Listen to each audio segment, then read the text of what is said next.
O-ring maintenance. Check for wear. Remove the old O-ring. Install a new O-ring. Check O-rings for signs of wear.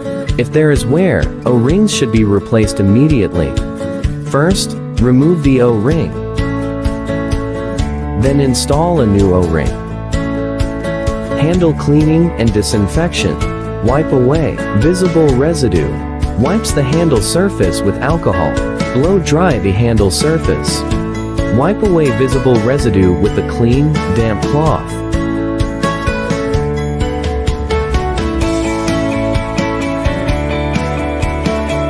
Disinfect the handle surface by wiping the handle surface with 75% medical alcohol.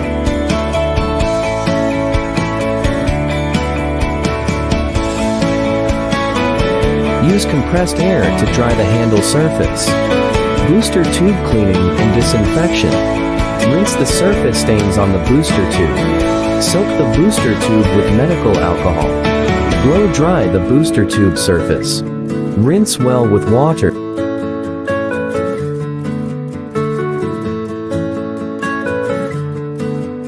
Finally, dry with the dry cloth.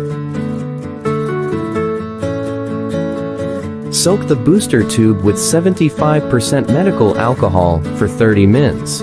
Use compressed air to blow dry the booster tube surface.